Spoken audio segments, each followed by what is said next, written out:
As Assalamualaikum warahmatullahi wabarakatuh. Perkenalkan, nama saya Agvina Alia Rahma dengan NIM 2004260 dari Program Studi Pendidikan Ilmu Komputer Universitas Pendidikan Indonesia. Di video ini saya akan mempresentasikan mengenai artikel ilmiah yang telah saya susun yang berjudul Pengaruh Twitter Terhadap Perkembangan Gaya Berbahasa.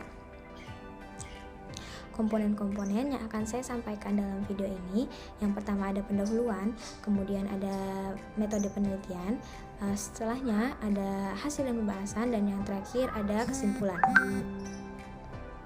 Baiklah, pertama saya akan menjelaskan mengenai pendahuluan terlebih dahulu. Bahasa merupakan medium utama untuk dapat saling berkomunikasi, sehingga komunikasi di antara penggunanya atau di antara individu tersebut dapat berjalan dengan lancar. Adanya Twitter sebagai salah satu media sosial yang memfasilitasi penggunanya untuk dapat saling berinteraksi dan berkomunikasi, tak luput dari penggunaan bahasa. Twitter memungkinkan para penggunanya untuk dapat saling berinteraksi dan berkomunikasi dengan ragam bahasa dari ragam daerah, ragam budaya, maupun ragam kepentingan yang ada. Adanya pertemuan ragam bahasa ini memungkinkan terjadinya peristiwa alih kode dan campur kode di kalangan masyarakat.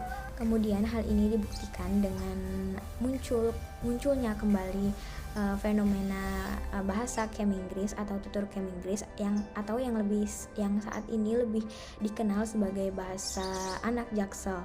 Selain itu, adanya Twitter juga mempengaruhi kemunculan istilah-istilah dan singkatan-singkatan yang kemudian hanya dimengerti oleh pengguna Twitter itu sendiri, yang kian mengakrab bahkan digunakan dalam kehidupan sehari-hari. Fenomena-fenomena tersebut telah mempengaruhi gaya berbicara para penggunanya. Penggunaan istilah dan bahasa asing tersebut merujuk kepada adanya kebutuhan sosial dan ego agar terlihat modern, gaul, dan terpelajar. Penelitian ini bermaksud untuk mengetahui bagaimana pengaruh Twitter terhadap perkembangan gaya berbahasa penggunanya, khususnya di kalangan remaja.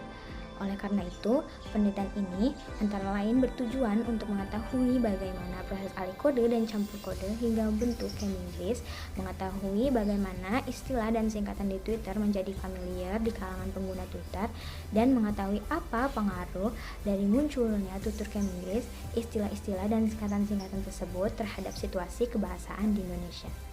Selanjutnya adalah mengenai metode penelitian yang digunakan. Penelitian ini merupakan penelitian deskriptif yang bersifat kualitatif dengan metode survei, dengan tujuan untuk meneliti perilaku suatu individu atau kelompok. Berdasarkan penggolongan dari jenis desain penelitian, penelitian ini menggunakan pendekatan survei cross-sectional. Pada pendekatan ini, peneliti hanya mengamati partisipan satu kali tanpa adanya pelakuan pengobatan, sehingga tidak diperlukannya wawancara atau pengisian kuesioner yang kedua. Instrumen yang digunakan dalam penelitian ini adalah kuesioner dan juga bukti hasil percakapan. Survei ini dilakukan dengan cara mengirim kuesioner kepada teman-teman pengguna Twitter dan merekam beberapa bukti atau jejak percakapan yang ada di Twitter sebagai sampel. Teknik pengolahan data adalah dengan menganalisis data-data yang sudah terkumpul secara sistematis. Langkah-langkah yang dilakukan adalah dengan mengelompokkan data-data yang sudah terkumpul, baik kuesioner maupun jejak percakapan, kemudian mempelajari data yang berhubungan dengan pengaruh Twitter terhadap perubahan gaya berbahasa, setelahnya membuat hipotesis mengenai dampak dan pengaruh penggunaan Twitter terhadap perubahan gaya berbahasa dari data yang dianalisis tersebut. Untuk menjawab rumusan masalah yang pertama mengenai bagaimana peristiwa alih kode dan campur kode bahasa di Twitter sehingga membentuk tutur Keminggris. Berdasarkan hasil kuesioner, terdapat 80 partisipan dari 117 responden memilih menggunakan bahasa gaul sebagai bahasa yang digunakan untuk berinteraksi di Twitter. Selain itu juga diperoleh 40 partisipan menggunakan bahasa formal dan bahasa Inggris sebagai alat komunikasi. Alasan dari 30% partisipan menggunakan bahasa tersebut karena terbawa arus. Selain itu juga untuk memudahkan mereka sesama pengguna Twitter dalam berkomunikasi. Sisanya adalah mereka yang terbiasa menggunakan bahasa tersebut dalam kehidupan sehari-hari yang merupakan dampak dari faktor lingkungan. Berdasarkan fenomena yang disebut sebelumnya mengenai tutur Keminggris, 90% partisipan mengetahui diketahui akan adanya fenomena tersebut. Bahasa Kemi-Inggris ini atau yang saat ini lebih dikenal sebagai bahasa anak Jaksel di kalangan pengguna Twitter merupakan tutur bahasa di mana dalam sebuah susunan kalimat berbahasa Indonesia dibubuhkan juga kosakata bahasa Inggris. Jika dilihat di gambar 1 dan 2, terdapat campur kode bahasa antara bahasa Inggris dan bahasa Indonesia dengan bahasa daerah. Terdapat juga penggunaan bahasa gaul, juga terdapat kesalahan ejaan dengan menggunakan ejaan lama yaitu ejaan Van Ophuijsen pada kata berulang. Alih kode dan campur kode pada kalimat di gambar 1 terjadi karena penulis ingin menunjukkan perbedaan gaya penuturan bahasa yang ada pada tiap daerahnya. Penulis menunjukkan bahwa di daerah Bandung, Jawa Barat, mayoritas penduduknya itu penutur Sunda, sehingga mendapatkan akhiran sufiks "ey". Kemudian pada daerah Bekasi biasanya penuturnya itu menggunakan bahasa gaul. Di sini disebutkan menggunakan kata bat yang artinya banget atau dalam Kamus Besar Bahasa Indonesia berarti sangat. Penulis juga menambahkan sufiks dah dan "ey" yang sudah disebutkan dari sebelumnya ini tidak memiliki arti khusus. Kemudian peristiwa campur kode lainnya adalah adanya pada penuturan bagian Jaksel. Adanya campur kode terjadi antara bahasa Indonesia dan bahasa Inggris. Selain itu, penulis masih menggunakan ejaan lama. Tujuannya adalah untuk mempersingkat penulisan kata. Berdasarkan hasil analisis, faktor awal yang menyebabkan terjadinya peristiwa alih kode dan campur kode di Twitter adalah untuk membangkitkan rasa humor. Hal ini kemudian sempat viral karena banyak yang meretweet cuitan-cuitan yang mengandung campur kode tersebut.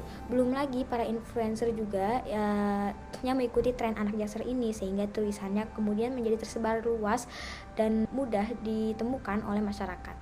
Faktor-faktor pemicu lainnya adalah adanya rasa kagum berlebih terhadap hal-hal asing sehingga muncul persepsi akan adanya peningkatan status sosial dengan mengikuti gaya anak Jaksel ini. Kemudian yang kedua, penutur ingin memperhatikan style atau gaya baru berbahasa dalam komunikasinya agar terlihat lebih berpendidikan. Kemudian yang ketiga, adanya tujuan akademis, yaitu belajar bahasa Inggris. Kemudian yang keempat, penutur ingin menarik perhatian netizen atau warganet. Dan yang terakhir adalah penutur berkeinginan untuk menjelaskan suatu hal. Penutur dapat menggunakan campur kode ini atau alih kode ini dengan bahasa yang digunakan oleh penuturnya. Nah, bahasa Inggris ini merupakan bahasa yang paling mudah atau bahasa yang banyak diketahui oleh masyarakat, sehingga komunikasi antara mitra tutur dan penutur ini akan berjalan dengan lancar dan sesuai dengan konteks yang diharapkan. Selanjutnya adalah untuk membahas mengenai rumusan masalah yang kedua, yaitu mengenai kemunculan istilah-istilah dan singkatan-singkatan di Twitter yang kian mengakrab.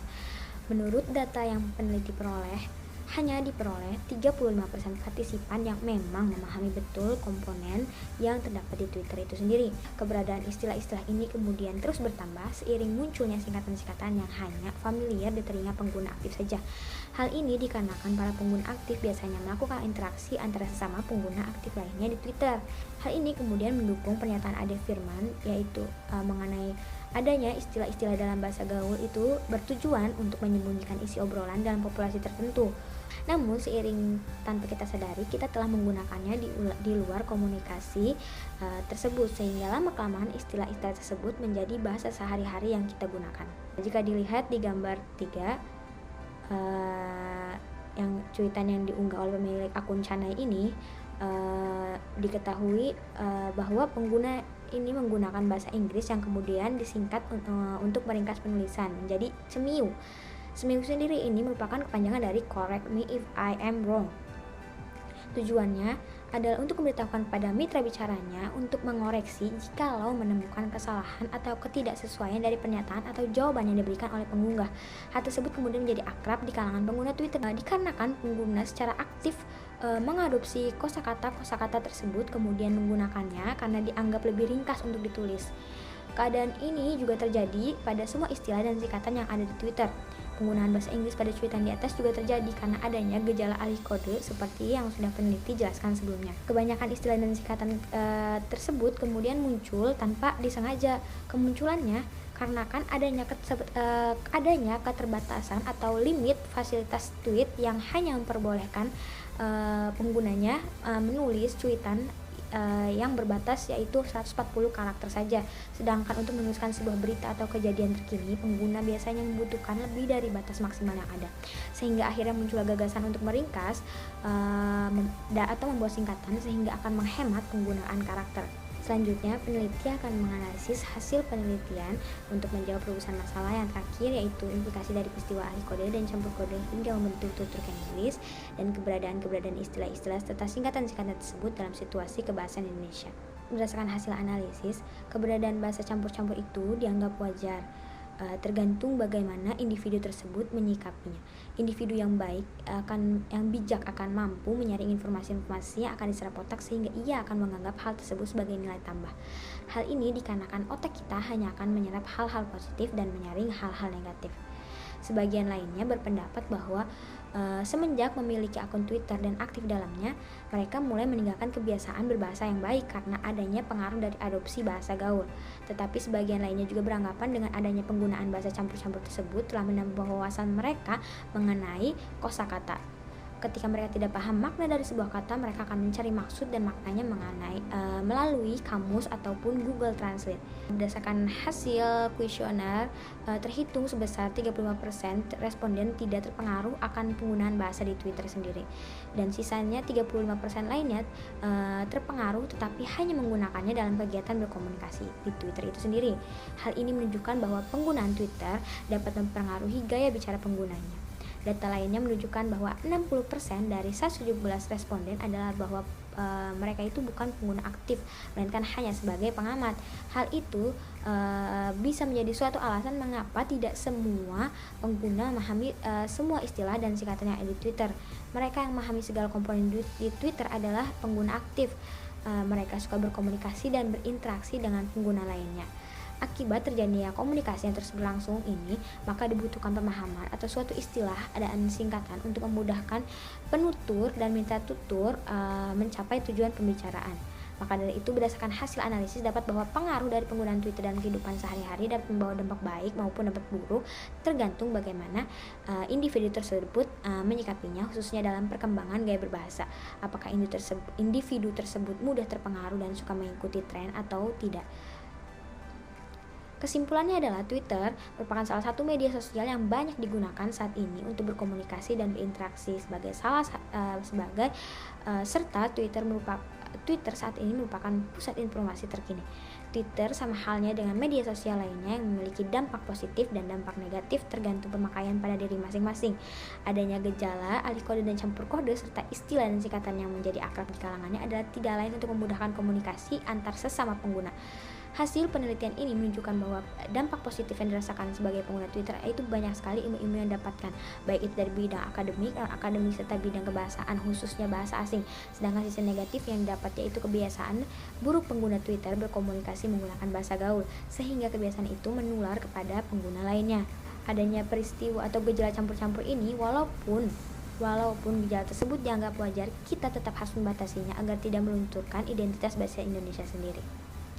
Baiklah, mungkin cukup sekian presentasi dari saya. Terima kasih telah menyaksikan video presentasi saya. Maaf bila ada kata-kata yang kurang berkenan. Terima kasih atas waktunya. Assalamualaikum warahmatullahi wabarakatuh.